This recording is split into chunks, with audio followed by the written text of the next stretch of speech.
El doctor Rafael Estrada Michel, egresado de la Escuela Libre de Derecho en México y doctorado en la Universidad de Salamanca en España, nos presenta en su conferencia los grandes temas del constitucionalismo gaditano en la configuración del Estado Nacional Mexicano, 1810-1821, una visión novedosa de lo que significó para la Nueva España la revolución de las mentes, la revolución silenciosa constitucional en Bayón en 1808 y después en Cádiz, que tuvo una impronta duradera en los años de la Guerra Civil iniciada entre 1810 y culminada en 1821, así como también en la fundación de la nueva nación independiente, el primer imperio mexicano constitucional y en las sucesivas repúblicas federales y centrales a lo largo de todo el siglo XIX mexicano.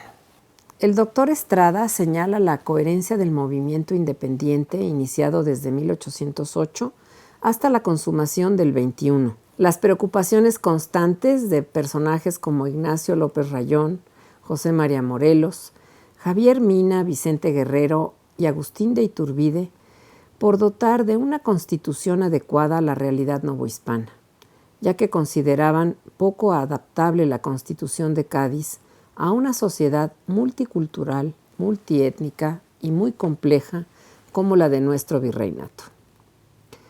A los dirigentes criollos de aquellos años, fundacionales entre 1808 y 21, les resultaba preocupante el tratamiento de colonia que los Borbones y los bonapartistas afrancesados le daban a la Nueva España, reino incorporado a la Corona de Castilla, y la porción más importante de la monarquía española, y a la muy noble imperial Ciudad de México desde el siglo XVI. Resalta la posición de Francisco Primo de Verdad, abogado y síndico del Ayuntamiento de la Ciudad de México, que por primera vez en la América hispánica señaló la falta de voluntad de la nación y, por tanto, el rechazo novohispano a las abdicaciones de Carlos IV y Fernando VII, así como la cesión del trono español a José Bonaparte. Las Cortes de Cádiz dieron una mínima representación otorgada a los dominios americanos y se ofendió gravemente a las castas que tuvieran alguna sangre africana, a quienes no se les concedía la ciudadanía y ni siquiera se les contaría en los censos de población. El limitado liberalismo de los diputados gaditanos no contemplaba la igualdad ni los derechos de todos los habitantes de la monarquía española. Era discriminatorio y siguió siéndolo en 1820 en las Cortes de Madrid, donde se les quitó el fuero a las milicias americanas, se quiso acotar al clero diocesano y suprimir las órdenes hospitalarias, así como prohibir de nuevo la Compañía de Jesús. Todo ello impactaba a algunos de los religiosos novohispanos como Hidalgo y Morelos y otros laicos como Allende e Iturbide, quienes habían resentido ya la primera expulsión de los jesuitas en 1767 y sus consecuencias en la América española. No sorprende que desde 1808 a 21 se buscara la formación de un congreso y más tarde de una constitución adaptable al reino, dirigida a todos los americanos nacidos en estas tierras o en otros sitios, a europeos, africanos y asiáticos, como lo expresa el Plan de Iguala de 1821. Otro elemento importante de lo sucedido en 1821 es la preocupación y convicción de los trigarantes por no desmembrar el virreinato de la Nueva España, mantener la unión territorial de los varios reinos, como los de Nueva Galicia, Nueva Vizcaya, las provincias internas de Occidente y Oriente y la Capitanía General de Guatemala, y todos los miembros del Imperio Constitucional Mexicano. Por último, algo que destaca nuestro autor es que la solución imperial de 1821 evitó la separación del territorio e impidió al mismo tiempo que sucediera lo ocurrido en Centroamérica al desaparecer el primer imperio mexicano en 1823, que fue la creación de 5 repúblicas en donde habían existido 5 intendencias. Los dejamos en las mejores manos con el doctor Estrada para esta conferencia del día de hoy. Muchas gracias. Rafael Estrada Michel es abogado por la Escuela Libre de Derecho, con diplomado en Antropología Jurídica por la Escuela Nacional de Antropología e Historia grado en Derecho Constitucional y doctor en Derecho por la Universidad de Salamanca. Es profesor visitante de la Universidad Autónoma Metropolitana, Unidad Azcapotzalco. Desde 2004, ha sido profesor de Derecho Público, Derechos Humanos e Historia Jurídica en diversas instituciones, entre ellas la Universidad Nacional Autónoma de México, el Instituto Tecnológico Autónomo de México y la Escuela Libre de Derecho, en la que fungió como secretario general. Dirige la revista mensual Tiempo de Derechos y el programa de acceso a la justicia del Tribunal Superior de Justicia del Estado de México. Fue coordinador de la Maestría en Derechos Humanos de la Universidad Iberoamericana y de la Maestría en Derechos Humanos y Seguridad Pública del Instituto Latinoamericano de la Comunicación Educativa, así como profesor investigador visitante de la Universidad de Pisa, Italia. Fue director general del Instituto Nacional de Ciencias Penales de 2012 a 2016 y consejero decano en el Consejo Consultivo de la Comisión Nacional de los Derechos Humanos de 2009 a 2016. En temas de historia constitucional, ha publicado diversos artículos, ensayos y libros. Es miembro del Sistema Nacional de Investigadores Nivel 2 y de la Sociedad Mexicana de Historia Eclesiástica. Además, es integrante y académico de número de la Academia Mexicana de Jurisprudencia y Legislación.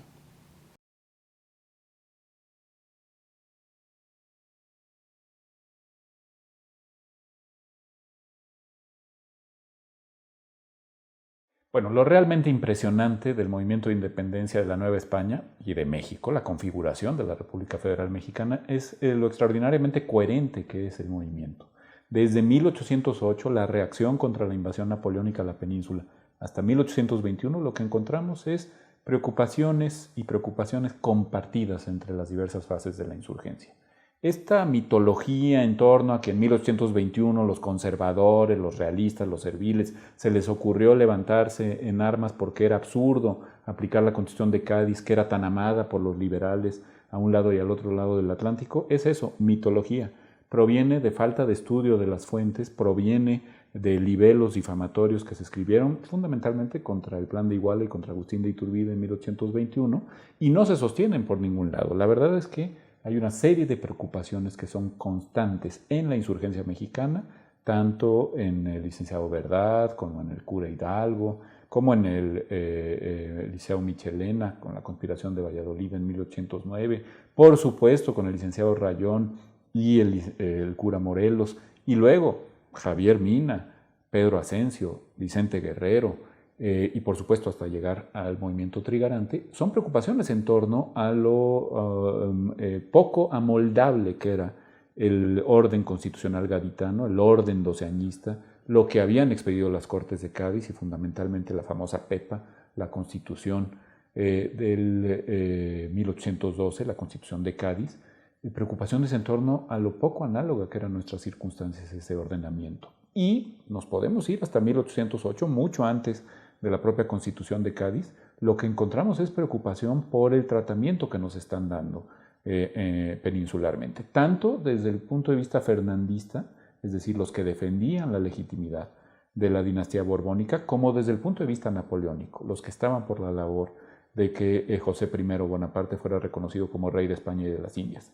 Los dos partidos en pugna en la España europea estaban por redefinir la forma en que se veía a lo que nunca fueron colonias. Nunca debieron ser consideradas colonias, pero se quería dar un tratamiento colonial al estilo francés, al estilo del exclusive luisesco, a los reinos y provincias de las Indias, de América, de ultramar, como se dijo en las Cortes de Cádiz. Y esto era algo que simple y llanamente las aristocracias criollas no podían tolerar, tampoco las parcialidades de naturales, todo hay que decirlo. Nuestro estatuto, como decía el padre Servando Teresa de Mier, había sido desde 3 siglos antes, desde los acuerdos, los pactos entre Cortés y Moctezuma, con toda claridad, el de provincias y reinos incorporados a la corona de Castilla en pie de igualdad. Al redefinir esto, desde antes incluso de 1808, desde el despotismo ilustrado de Carlos III, Carlos IV, el tratamiento que nos estaba dando el príncipe de la paz, Manuel Godoy, los sucesivos regímenes virreinales godoístas, por ejemplo, Branciforte o el propio Iturrigaray, que llega como virrey a la crisis de 1808, eran tratamientos que eran sumamente resentidos por los criollos, por los americanos en general, incluidas las castas y los indígenas. Bueno, pues este tratamiento se continúa en Cádiz. No es cierto que en Cádiz nos hayan enseñado a ser liberales y que nosotros, como no queríamos ser liberales, nos independizamos en 1821 para establecer un régimen absoluto. Esto es falso de toda falsedad. Proviene de un libelo infamatorio, como ha probado Jiménez Codinac, que es el bosquejo ligerísimo, y si me permiten, muy ligerísimo, de la Revolución de México a partir del Pan de Iguala, que escribió un ecuatoriano, célebre por lo demás, llegó a ser jefe de Estado en el Ecuador, Vicente de Rocafuerte, que era un terrible enemigo de Iturbide. Mientras no analicemos cómo la insurgencia, y no solo la trigarancia, se opuso a las disposiciones de Cádiz, no vamos a entender el proceso. Vámonos a 1808. En 1808 es precisamente la redefinición territorial que se está queriendo hacer, tanto en sede de defensa de los derechos de Fernando VII, la Junta de Sevilla, la Junta de Asturias, que reivindican ser soberanas, y en sede de derechos, supuestos derechos de la nueva casa bonapartista, es esta redefinición con una constitución que se nos olvida, pero había una constitución otorgada por Napoleón a España y a las Indias en 1808, la famosa Constitución de Bayona. Es esta redefinición la que tanto el licenciado Azcárate como el licenciado Primo de Verdad, como el propio virrey Iturrigaray, desde luego el cura Talamantes, Fray Melchor de Talamantes, que era un fraile mercedario que ni siquiera había nacido en México, por más señas era peruano, había sido enviado en su momento por el virrey a estudiar la cuestión tejana, los límites, ya veía con mucha claridad Talamantes, que era un hombre muy inteligente, la amenaza que se cernía desde la Luisiana recientemente comprada por los Estados Unidos sobre Texas y en general sobre todo el norte de la Nueva España. Bueno, pues este tipo de personajes son los que protestan y protestan airadamente contra las abdicaciones de Bayona. Recordemos que tanto Carlos IV como el príncipe de Asturias y luego autoproclamado rey Fernando VII habían abdicado a la corona en Bayona cuando habían salido de ahí para entrevistarse con Napoleón, le habían cedido la corona a Napoleón y Napoleón lo que hizo fue no solo no comportarse como lo que prometía ser, un árbitro, un amigable componedor entre los pleitos de familia de los Borbones. Hay que recordar que Bonaparte no podía ver ni en pintura a los Borbones, lo primero que hizo fue burlarse de ellos tajantemente, convocar a un supuesto constituyente en Bayona, que nos daría una carta que el propio Napoleón redactó, y desde luego nombrar, como hizo en otras muchas partes de Europa, a su hermano, en este caso José I Bonaparte, mal llamado Pepe Botella, pero parece ser que el pobre hombre era abstemio, pero bueno, son las famas que luego se van cargando en la historia. José I Bonaparte como rey de España y de las Indias. Esto, que fue apoyado por muchos afrancesados, no halló eco en América. Primero en México en 1808, después en Quito en 1809 y ya después, por supuesto, la Revolución famosa de Mayo en Buenos Aires, Caracas, etcétera, etcétera, etcétera. Lo que encontramos son muchas resistencias a que la corona mudara de dinastía, no solo por el hecho evidente de que habían sido arrancadas con violencia las abdicaciones de Bayona, es decir, que Carlos IV y Fernando VII habían sido constreñidos violentamente a abdicar en favor de Napoleón, sino sobre todo porque le faltaba, decía el licenciado Francisco Primo de Verdad, por más señas aguascalentense, ¿no? Hidrocálido, o sea, una gente de provincias allá perdido casi en el norte de la Nueva España, pues este señor, que era un abogado muy ducho, que era síndico procurador del Ayuntamiento de México, con toda claridad lo señala por primera vez en la historia de las revoluciones hispánicas. Les faltó la voluntad de la nación a esas abdicaciones, por eso son nulas y de ningún valor. Ahora, ¿qué es la nación? Fue lo que le preguntaron al licenciado Verdad los peninsulares, que estaban pertrechados en la Audiencia de México, sobre todo el oidor Guillermo Aguirre. ¿Y esa nación qué es? ¿Incorpora a las comunidades indígenas o no? ¿Incorpora a todos los reinos y provincias de la América septentrional o hay que descontar a Cuba, a Puerto Rico, a Santo Domingo, a Guatemala? ¿Se incorporan las Filipinas a esa nación? ¿Es toda la América? ¿Incluye a la nación de la España europea? Son respuestas que no tenía Primo de Verdad, pero que tampoco se preocupó demasiado por dar. Él dijo, la nación son las autoridades constituidas y las autoridades constituidas van a defender los derechos de Fernando VII. fue precisamente el desconocimiento de esta posición constitucional de la Nueva España como un reino incorporado en pie de igualdad a Castilla, con una cabeza visible, a falta de cabeza en la monarquía. Habían caído Carlos IV y Fernando VII. La cabeza de la Nueva España era la Ciudad de México, cabeza de estos reinos, la muy noble, muy leal, y dicen los síndicos y los regidores, e imperial Ciudad de México. Esto está dicho desde 1808, desde el verano de 1808. Fue precisamente el desconocimiento, el golpe de Estado de los peninsulares encabezados por Gabriel de Yermo, la deposición de José de Iturrigaray, que coqueteaba con las ansias autonomistas del Ayuntamiento de México, y la imposición de un virrey, un nuevo virrey, que lo primero que hizo fue reconocer la soberanía. La palabreja aparecía entre nosotros, la soberanía, es decir, super omnia, lo que está por encima de todo, etimológicamente hablando, la soberanía de la Junta de Sevilla, que después va a ser Junta Central, va a convocar a las Cortes de Cádiz, etc., fue precisamente este agravio cometido contra los mexicanos lo que empezó a incendiar el reino. No se había reconocido nuestra posición como una importantísima, quizá la más importante de las porciones de la monarquía católica, y esto va a pasarle factura a los diversos regímenes fernandistas. En 1809, el licenciado Michelena, el capitán García Obeso, conspiran en Valladolid, en la Navidad de 1809, con el recuerdo de los hechos de 1808, saben que somos un reino, saben que debemos permanecer unidos como reino, invitan a las parcialidades de indígenas purépechas a que se unan a la conspiración, y una delación inoportuna fue lo que generó que la conspiración fuera descubierta. Lo mismo pasará en Querétaro, como es célebre en 1810. Pero en 1810, ante el descubrimiento de la conspiración, tanto el cura Hidalgo como el capitán Allende reaccionan rápido. Lo que me interesa más bien es lo que estaba pasando del otro lado del Atlántico, lo que estaba pasando en la España europea. Y lo que estaba pasando en la España europea es que tanto la Junta Central como las regencias que le sucedieron cuando cayó Andalucía en poder del francés, lo que pasó es que la Junta Central que capitaneaban Jovellanos y Floridablanca cayó por completo en desgracia, y entonces las regencias convocan a cortes extraordinarias de toda la monarquía. Y como graciosa concesión dicen que vengan los americanos, que vengan los ultramarinos. Pero eso sí, en una patética minoridad respecto de nuestro peso demográfico. Esto es importantísimo y no se ha señalado con suficiencia.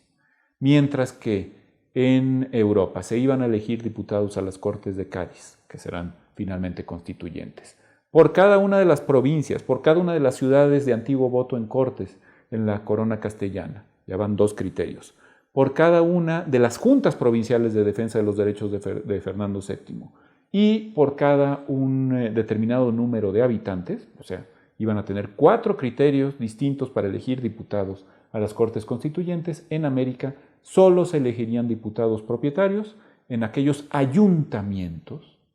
Nosotros creemos que hay ayuntamientos en México desde que Hernán Cortés fundó el famoso ayuntamiento de la Villa Rica de la Veracruz, o sea, desde 1519, y que hoy los ayuntamientos que vemos, Cuautitlán y San Pedro Garza García y Zapopan, son ayuntamientos que ya estaban entonces. Falso, falsísimo. No había ni siquiera 50 ayuntamientos porque eran repúblicas de españoles organizadas conforme a la vieja legislación castellana. Los ayuntamientos no había ni siquiera 50 en la Nueva España. Lo que sí había era parcialidades de naturales, repúblicas de indios que no estaban organizadas como ayuntamientos. Nótese entonces, si solo convocas a los ayuntamientos, y ni siquiera todos, solo los cabezas de provincia, es decir, las capitales de intendencia, pues ibas a tener una América en absoluta minoridad. Como graciosa concesión, nos conceden en Cádiz que se nombre suplentes en lo que llegan nuestros diputados propietarios, cruzando el mar, un viajecito que tardaba 3 meses, ¿no? La friolera de 3 meses, y ojo que había que organizar elecciones y que había que consultar a los ayuntamientos y a los partidos de cada provincia. Bueno, el diputado por el Nuevo Reino de México, Pedro Bautista Pino, llegó en 1813, ya había constitución de Cádiz, ya no había nada que discutir. Llegó y dijo, oye, ¿y dónde está? ¿Qué hago? ¿Qué firmo? No, pues más bien cuéntanos, ¿qué es eso del Nuevo México? ¿No? Literalmente a eso fue este náufrago en las Cortes. No fue el caso de la mayoría de los diputados propietarios americanos, pero lo cierto es que estuvimos en franca minoridad siempre. y eso no se correspondía con nuestro peso demográfico. La promesa que nos hicieron los constituyentes gaditanos fue: no te preocupes, para el periodo ya constitucional, es decir, cuando ya haya constitución. Hay que recordar que los liberales peninsulares aprovecharon el momento que Fernando VII estaba preso de Napoleón para hacer su revolución liberal, ¿no? Una revolución mucho más moderada que la Revolución Francesa, pero revolución al fin y al cabo. Era el momento propicio para declarar la soberanía de la nación. Y no te preocupes, como la nación es la reunión de los españoles en ambos hemisferios, pues vas a tener una representación ya para los periodos ordinarios, una representación concomitante, idéntica, proporcional a tu peso demográfico que la que tienen las Españas europeas y africanas, porque también están las Islas Canarias, Ceuta y Melilla, en fin, todos los dominios españoles en África. Bueno, esto no pasó. Ahorita vamos a ver la trampa electoral que nos hicieron. Y los insurgentes estaban clarísimos en que no pasó. No solo Iturbide se dio cuenta en 1821, no es cierto. Morelos estaba clarísimo, Guerrero estaba clarísimo, Rayón estaba clarísimo. Nos estaban viendo la cara. Es lo que la profesora Marta Lorente ha llamado, con mucha tingencia, la expulsión de América. Pero antes me gustaría fijarme en el 24 de septiembre de 1810. La inauguración de las Cortes de Cádiz. El diputado Diego Muñoz Torrero, diputado por Extremadura, había sido rector de Salamanca, inaugura las Cortes declarando la soberanía nacional. Queda clarísimo que la soberanía, aquella nación de la que había hablado por primera vez el licenciado mexicano Primo de Verdad y Ramos, era ahora el ente soberano y podía constituirse como mejor le viniera en gana. Claro, nadie pensaba en república, o si pensaban se callaban porque era casi una herejía, pero sí una monarquía con los poderes, antiguos poderes absolutos del rey, muy, muy matizados. Decía Benito Pérez Galdós, escribió hermosamente en su episodio nacional sobre Cádiz, que con ese discurso sobre la soberanía de la nación, Muñoz Torrero había declarado clausurado el siglo XVIII y había inaugurado el siglo XIX. Bueno, pues en esas Cortes, en ese momento, 8 días después del Grito de Dolores, es decir, 24 de septiembre de 1810, nosotros estábamos representados en franca minoridad. Solo los diputados suplentes entre los habitantes de la España europea, de la España peninsular, que habían nacido en alguno de los reinos o distritos de superior gobierno.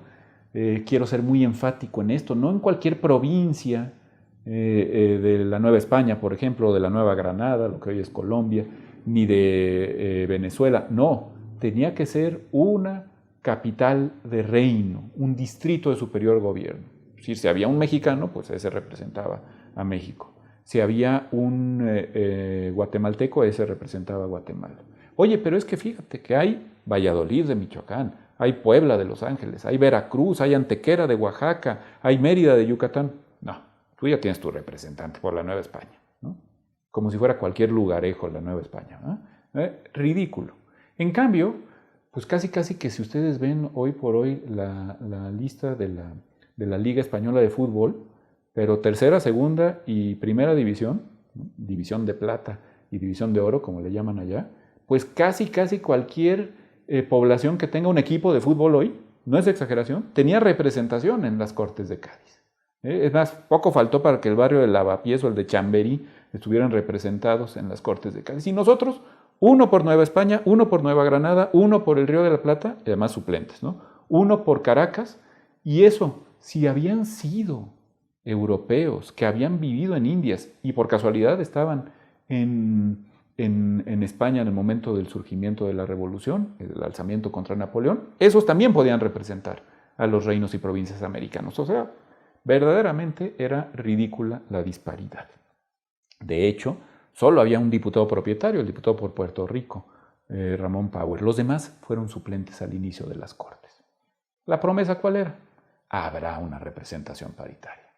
Pues no hubo tal representación paritaria nunca, ni para la confección de la Constitución, lo cual es lógico porque es lo que llegaban los propietarios, y además ya hemos dicho que sus criterios de elección eran muy dispares respecto de Europa, ni tampoco para después, ya con el orden constitucional.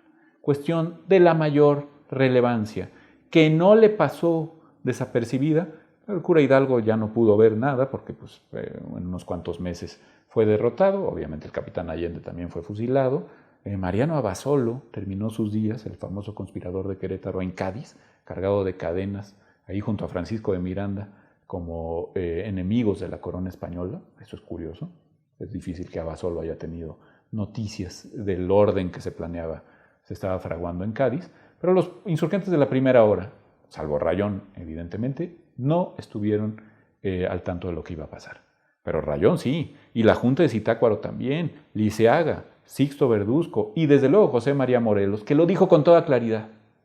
Ya ustedes, Cortes de Cádiz, extraordinarias y muy extraordinarias y extraordinariamente fuera de razón, ya dejen de cansarse armando gobiernitos.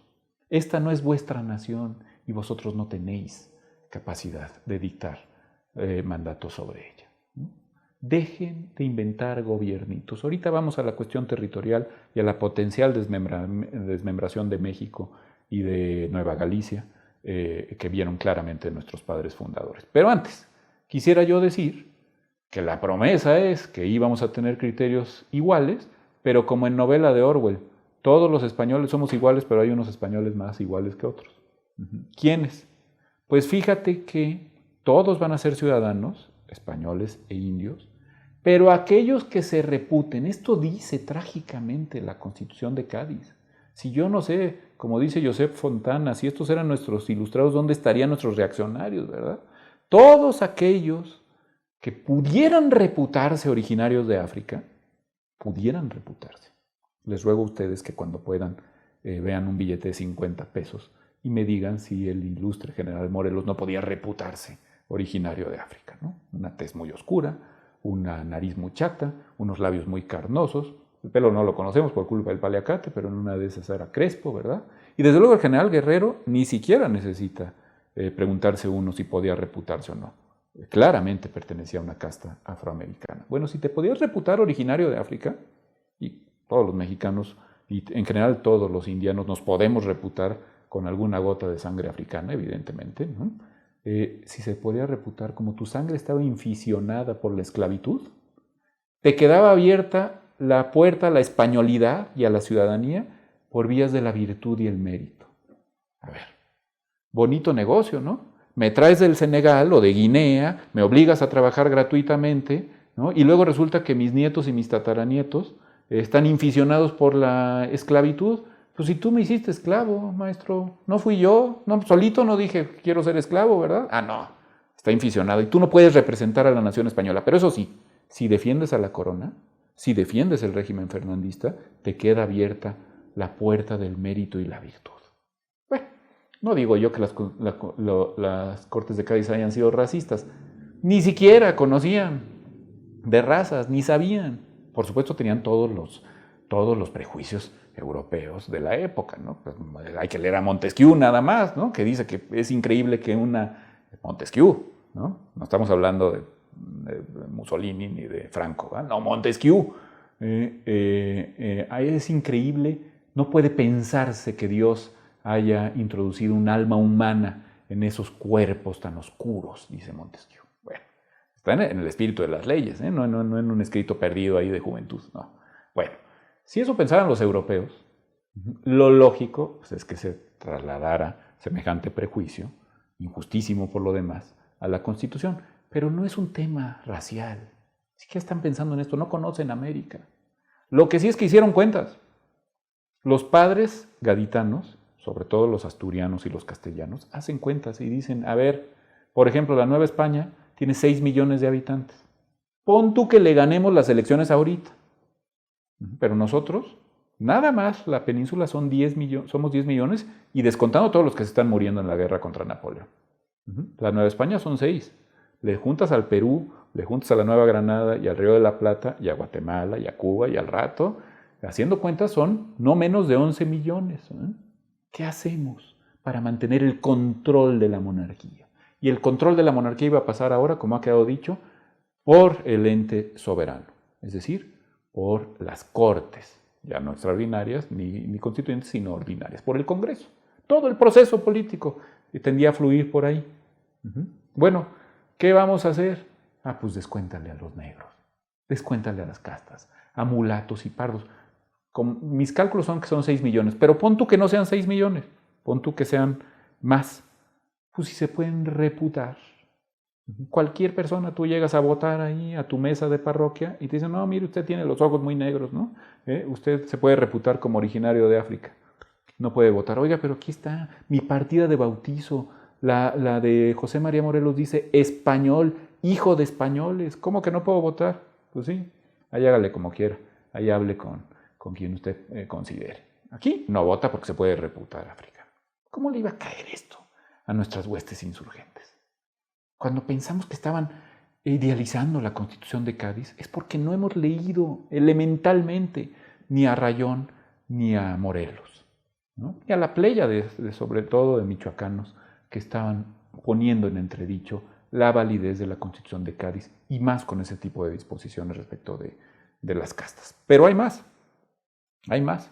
También creemos que de repente se nos ocurrió un día, el cura Hidalgo no tenía nada que hacer, se levantó y dijo, ya quiero yo crear un país independiente que se llame México y que reúna a todas las provincias de lo que hoy se llama Nueva España. También otra falsedad absoluta. No es cierto, no es una ocurrencia. Había un reino, es más, había varios reinos. Uno mayor, porque controlaba la presencia del otro yo del rey, del alter ego del rey en América, que era el virrey de la Nueva España, o el virrey del Perú, ya en el siglo XVIII el de la Nueva Granada y el del Río de la Plata. Ojo, es un alter ego, es el otro yo del rey, es como si estuviera el rey. Cuando llegaban los virreyes a Veracruz, le hacían un paseillo real hasta el palacio, que no se llamaba Palacio Virreinal, como pretendemos, ni Palacio Nacional, mucho menos, se llamaba Palacio Real. Llegabas por la calle Real. Lo que hoy es Madero, Plateros antes, era la calle Real, para que viniera ¿quién? El rey. ¿O quién? Su sustituto, su alter ego. Si no había persona física, era un sello real. Pasó en Guatemala, pasó en Guadalajara. La audiencia tenía el sello real. Eso representaba al rey. Bueno, estos reinos estaban integrados por múltiples provincias o reinos menores. El reino de la Nueva España, que podemos imaginarlo hasta donde queramos. Si queremos hasta Alaska, hasta Alaska. Hubo expediciones novohispanas hasta Alaska. Pero pongamos hasta San Francisco. Ya, concedamos, hasta el Oregón, ¿no? Bueno, el reino de la Nueva España se extendía, o la influencia más bien del rey por vía del virrey de la Nueva España, para ser más precisos, se extendía pues hasta el Oregón y hasta Costa Rica. No, es que eso era audiencia de Guatemala y Capitanía General de Guatemala. Cierto. Pero si el otro yo del rey mandaba, casi nunca lo hizo, pero mandaba una disposición extraordinaria, pues más le valía a los guatemaltecos ponerse a pensar si cumplían o no, porque podía haber desacato real. Y de este lado, del lado occidental, la Nueva Galicia. Siempre creemos, bueno, pues las Chivas del Guadalajara, la Virgen de Zapopan, el Atlas, aunque gane, ¿verdad? El Jorge Negrete y los Charros. Eso es México, ¿no? El tequila, ni se diga. No, pues eso no era México. De hecho, estuvo a punto de dejar de ser México al momento de la Primera República Federal. La Nueva Galicia tenía su propia identidad. Había una audiencia. Ustedes reparen en el mapa de América y se van a dar cuenta que ahí donde había audiencia en América del Sur, hoy hay un país. Había audiencia en Centroamérica y hoy hay 5 países y hay un estado de la Unión Mexicana. El único país que tiene 2 o hasta 3, si contamos el intento fallido de Saltillo, en el que falló el padre Ramos Arizpe, por cierto, en Cádiz, el único país que tenía, que hoy por hoy es una república independiente y tenía 2 distritos de audiencia, uno con capital en Guadalajara y otro con capital en México, es la República Mexicana. ¿Qué pasó ahí? Pues hubo, obviamente, un intento fructífero que fructificó de integración. No voy a llamar nacional, pues sería absurdo, pero sí protonacional.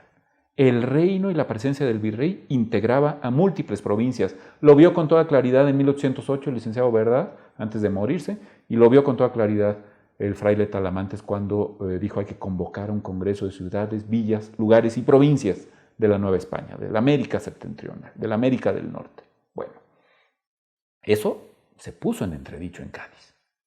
En Cádiz se dijo, a ver, las partes integrantes de la monarquía son, ya les digo, el artículo 10 menciona No menciona a Chamberí ni a Lavapiés, que sería una exageración de mi parte, ni al Atlético de Madrid ni al Rayo Vallecano, pero sí menciona a, no es exageración, al señorío de Molina, señorío así, medieval, ¿no?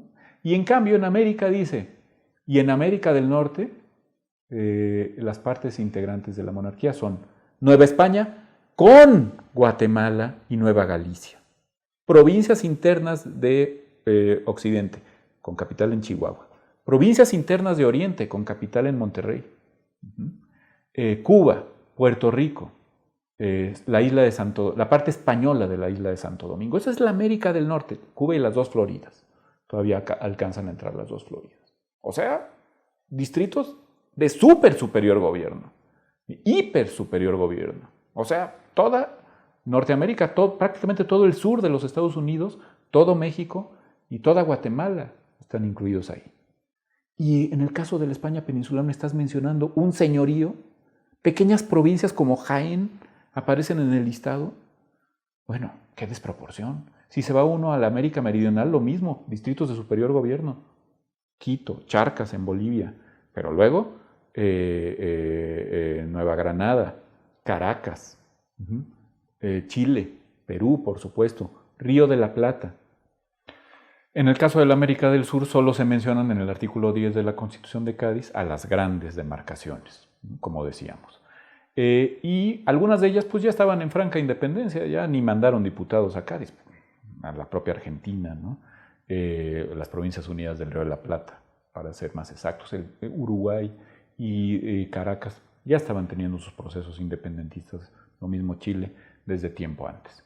El caso es que la Nueva España domina por parte de América las discusiones en aquellas cortes constituyentes, pero gana las discusiones, pero pierde las votaciones, ¿no? Gana el debate, pierde las votaciones. El artículo 11 de la Constitución dice que se hará por ley constitucional una demarcación más conveniente del territorio de las Españas, cosa que nunca llegó en nuestro proceso, y el artículo 325 establecía que se iba a establecer una diputación provincial, una suerte de junta de fomento, de amigos del país, en cada una de las provincias de la monarquía. Esta diputación provincial había sido un triunfo del padre Ramos Arizpe. El padre Ramos Arizpe, que celebra entre nosotros por ser luego el padre del federalismo mexicano, pues era diputado por Coahuila, pero también extendió su haz de influencia a Texas, a Nuevo Santander o las Tamaulipas, al Nuevo Reino de León, es decir, a las otras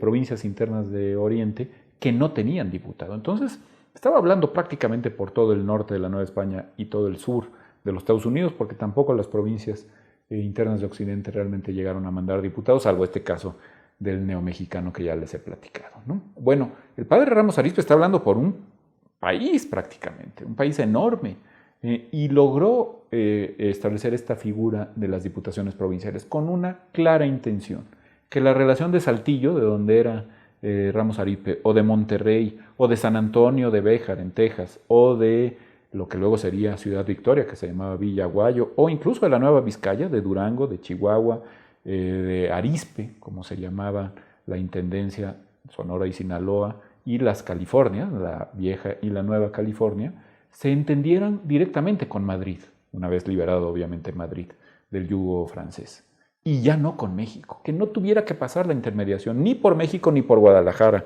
como audiencia. Cosa bien interesante porque está hablando de autonomía de esas provincias. Está desarticulando al reino o potencialmente desarticulándolo. ¿Qué es lo que pasa? Que los regnícolas, como les he llamado, los que entienden bien que hay un reino de la Nueva España que hay que mantener unido, se oponen a esta idea. Y logran en la Comisión de Constitución, sobre todo dos célebres diputados mexicanos, el diputado por Puebla, el padre, después obispo de Puebla, Antonio Pérez Martínez, el primero de nuestra larga lista de camaleones políticos. Este padre anduvo por todos lados, fue servil, conservador, liberal, fernandista, independentista, iturbidista, de todo le hizo el padre. Creemos que Santana fue el primero, no, primero estuvo el padre Pérez Martínez y él también sacerdote, Mariano Mendiola y Velarde, diputado por Querétaro, que integran la Comisión de Constitución junto con otros americanos y otros europeos, y se conoce que dijeron, no, espérate, Si tú le das una diputación provincial a cada una de las provincias del Reino de México, vas a terminar desarticulando el Reino de México. No. Pon una en cada distrito de superior gobierno, de ahí el listado del artículo 10. Cuando le informan a Ramos Arizpe que solo va a haber diputación provincial y un jefe político superior, esto también se nos olvida, no hubo virrey en Cádiz. Los virreyes fueron eliminados en las Cortes de Cádiz. O sea, esa figura integradora de los reinos americanos desaparece en Cádiz. Lo que va a haber es un jefe político superior. En esa calidad viene Juan O'Donoghue años después a firmar los tratados de Córdoba con Agustín de Iturbide. Bueno, el jefe político superior en cada una de las diputaciones provinciales. Un funcionario administrativo, de gobierno, ya no es el otro yo del rey. Y va a haber uno en Mérida de Yucatán, va a haber uno en Guatemala, va a haber uno en México, va a haber uno en Guadalajara, va a haber uno en Chihuahua, va a haber uno en Monterrey, porque no se establece una diputación provincial en cada intendencia provincia del reino. Si no, habría habido 17, 18, y luego habrían empezado las tensiones autonomistas, es evidente, ¿no? Lo que hay es uno por cada uno de estos reinos, voy a decirlo, entre comillas, y a beneficio de inventario. Bueno, pues el padre Ramos Arizpe hace un coraje tremendo, pero no cabe duda que los padres Pérez Martínez, Mendiola y los demás regnícolas, Guridi y Alcocer, el diputado por Tlaxcala, destacadísimo diputado liberal, salvaron la integridad del reino. Si aplicáramos la Constitución de Cádiz en sus términos, hoy por hoy habría, nada más hay que ver el mapa de Centroamérica, muy probablemente habría República de Guanajuato y República de Michoacán y República de Veracruz y República de Puebla. Es evidente por la historia que paso a contarles, para que vean que el movimiento de insurgencia fue sumamente coherente. Ya hemos visto a Rayón y a Morelos oponiéndose a la Constitución de Cádiz, al potencial desmembrador de la Constitución de Cádiz. En diciembre de 1815 es fusilado Morelos, la insurgencia pasa a un periodo oscuro. Mier y Terán en Tehuacán declara disuelto el Congreso de Anáhuac, pareciera que ya no iba a haber nada, pero viene un liberal navarro, de 28 añitos, por cierto, Javier Mina, mal llamado Francisco Javier. Francisco Javier era su tío, pero bueno, aquí a las calles le ponemos Francisco Javier Mina, etc. Javier Martín Mina llega a oponerse al gobierno absolutista de Fernando VII en la Nueva España. ¿Cómo que gobierno absolutista? Pues no me dijiste que ya había una constitución. No. Cuando regresó el indeseable rey deseado Fernando VII a la península, cuando lo liberan, sobre todo los ingleses, del yugo napoleónico y regresa, lo primero que hace el infeliz, el indeseable, es abolir la Constitución de Cádiz, declarar disuelto el Congreso, para lo cual contó con la complicidad vergonzosa de nuestro diputado por Puebla, de Pérez Martínez ya mencionado, lo cual le valió después ser nombrado obispo en Puebla, el presidente de las Cortes entonces, cuando las declara disueltas, y abolir el régimen constitucional, evidentemente. Entonces, olvídense de diputaciones provinciales, olvídense de votaciones, olvídense de que si cuentan o no los negros, mulatos y pardos, se acabó.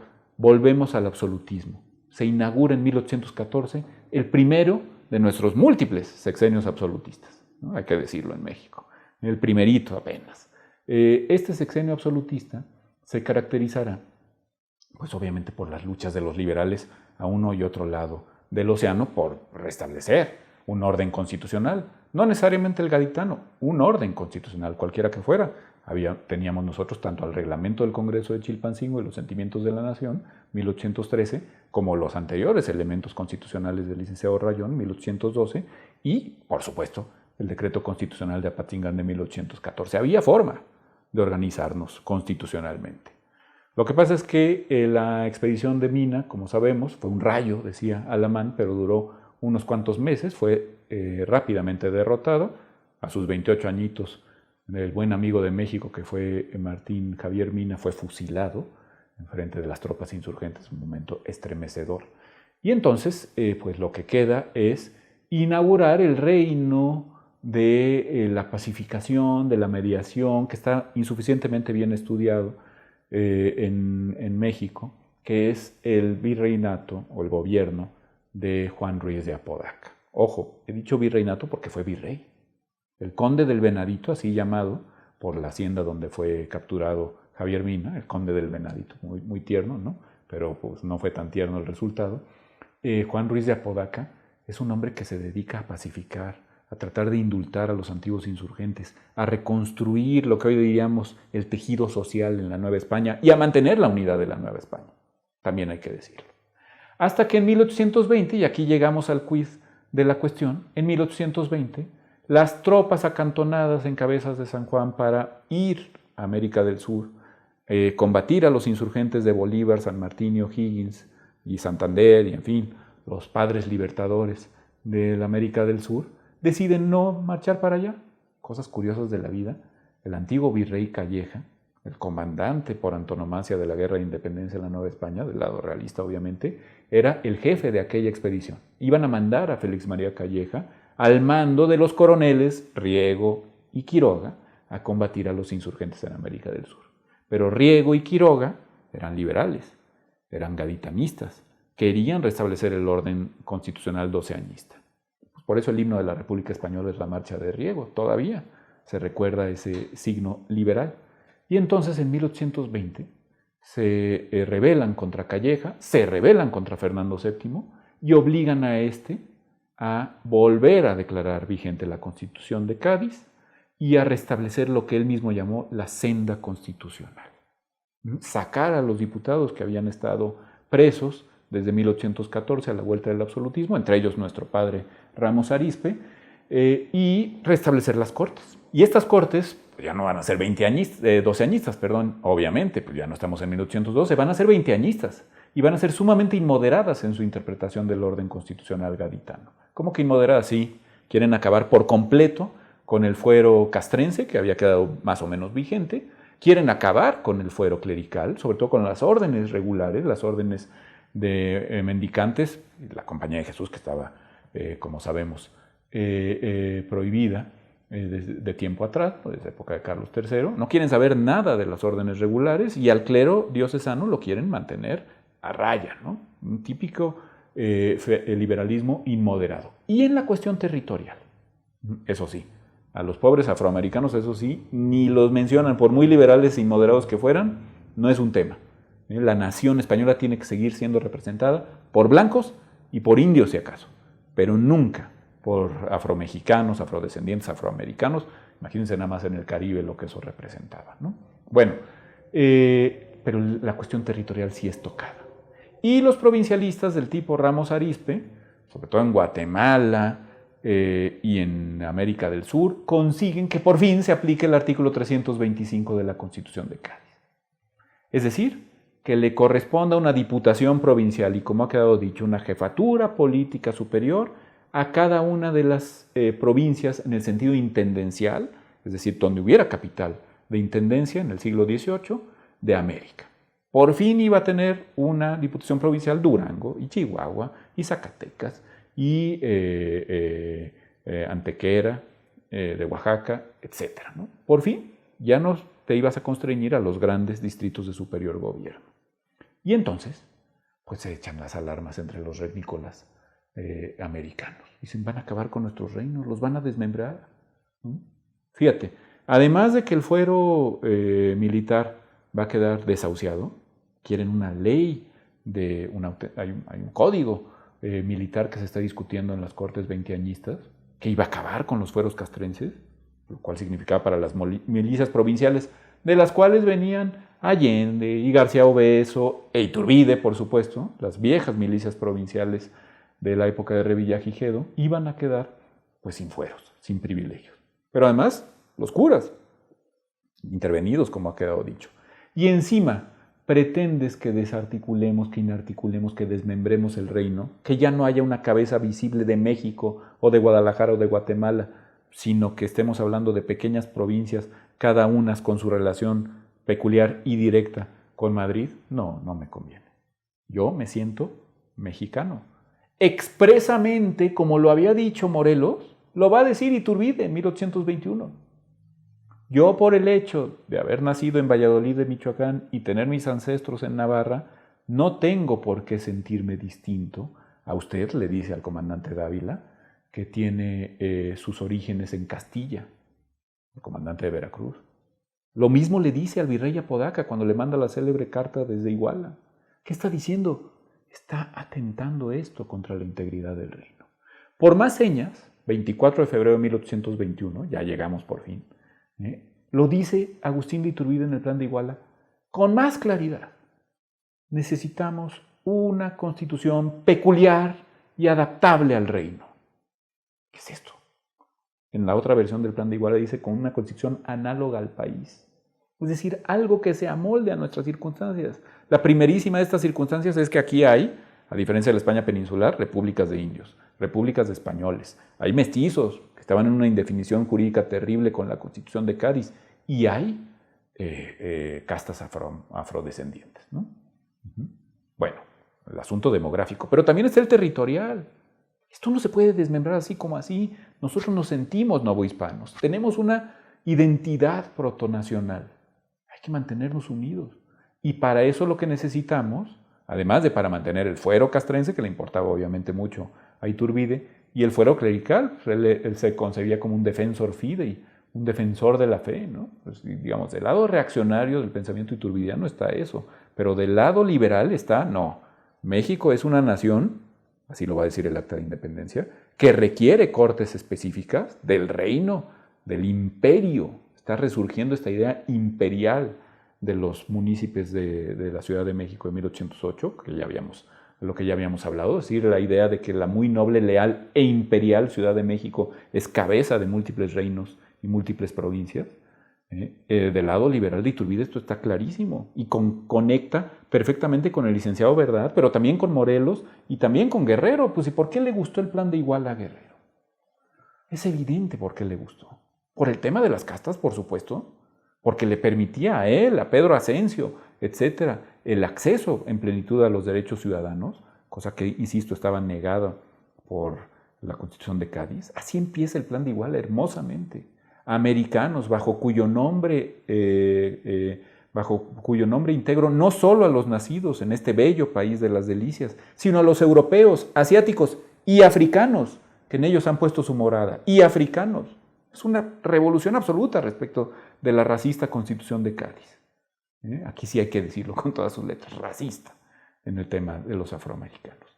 Y por otro lado, vamos a mantener cortes que mantengan unido a México, a Guadalajara, a Veracruz, a Puebla, a Oaxaca, a Mérida, Yucatán, etc., ¿no?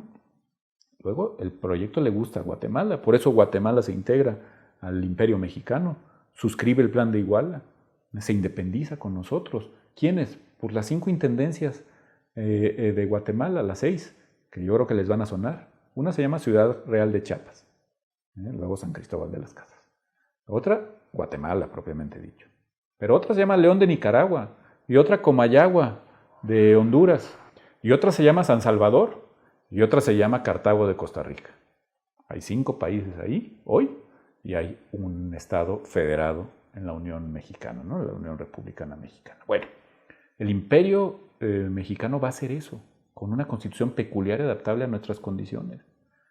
Aquí se ve la coherencia enorme que hay entre el viejo pensamiento de Talamantes, un congreso que reúna a todas las villas, provincias, lugares, ciudades de la América septentrional, y el imperio concebido por Agustín de Iturbide. La propia palabra imperial, que nos da la imagen siempre de absolutista y del dominio, y es que este señor, sí, por supuesto, la megalomanía de Iturbide creo que no puede negarse, ¿no? Razonablemente, pero no es un tema de un imperio absoluto, siempre se dice un imperio moderado por una constitución templada, peculiar, adaptable a las condiciones del reino. Insisto, muchas condiciones demográficas y territoriales específicas de México. No nos embonaba la Constitución de Cádiz, para ser más claro. No venía a cuento porque desmembraba el reino. Iturbide se hace cargo de eso. ¿Y quién creen que va a ser uno de sus principales apoyadores? El viejo padre Pérez Martínez, que en la Comisión de Constitución de Cádiz había salvado la integridad del reino de la Nueva España y que ya era obispo de Puebla y que estaba siendo perseguido por los inmoderados veinteañistas. Así es que qué conspiración de la profesa que nunca nadie ha probado, que fue muy probablemente un invento de Rocafuerte. Había conspiraciones en todos lados y la que triunfó finalmente fue la conspiración, entre otras, prohijada y apoyada por el obispo de Puebla, en favor de la integridad del reino. Y creo que eso es una buena noticia al final del día. Es una buena noticia que las 3 garantías hayan sido religión, independencia, ¿no? Con eso no me quiero meter demasiado ahorita, pero sobre todo unión. Unión, el rojo de la bandera tricolor. Unión que en las virtudes teologales se identifica con la caridad, con el amor, con el ágape griego, y que significa que nos podemos entender entre territorios y entre las diversas castas, clases, tipo de gente, mujeres, hombres, todo tipo de personas que habitan esta América septentrional. Esa visión de la Constitución de Cádiz, quiero insistir, compartida por Rayón, por Morelos, por Mina, por Guerrero, por Asensio y por Iturbide, es la que mantuvo a este país unido hasta la fecha. Oiga, pero es que se nos fue el norte. Pues sí, en una guerra. Se necesitó pelear una guerra para que se fuera.